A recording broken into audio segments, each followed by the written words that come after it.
This is Chris 6 News at 5. Good evening, everyone. It was surely a heartbreaking scene. 6 people killed and 8 others injured.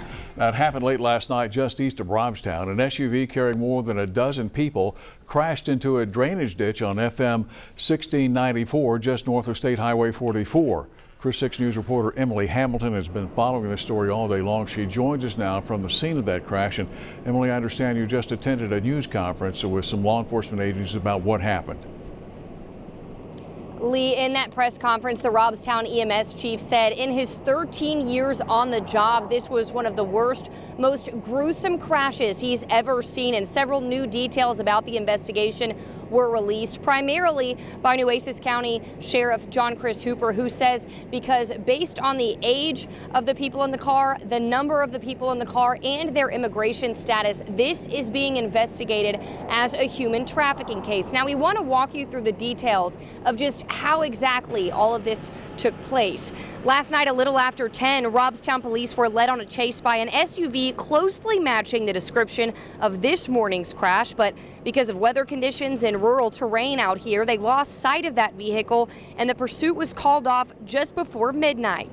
Then, around 4 a.m., law enforcement officers were dispatched to a home in Robstown, where the homeowner said 2 men with serious injuries knocked on their door asking for help. But by the time officers arrived there, those men were nowhere to be found.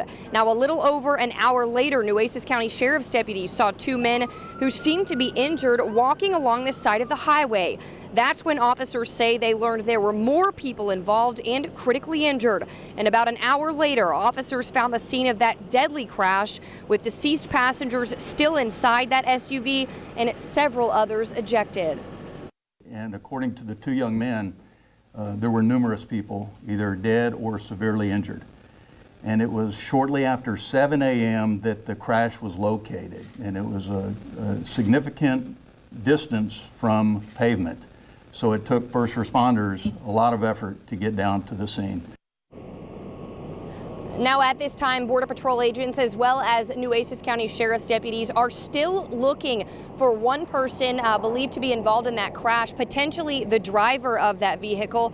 In total, 6 men were killed in that crash and 7 were taken to area hospitals. Now, those 2 men that alerted sheriff's deputies of the location of that crash, they have been taken into custody for questioning, and the U.S. Border Patrol and the Nueces County Sheriff's Office is leading this investigation. Lee? All right, Emily, thank you very much for that update.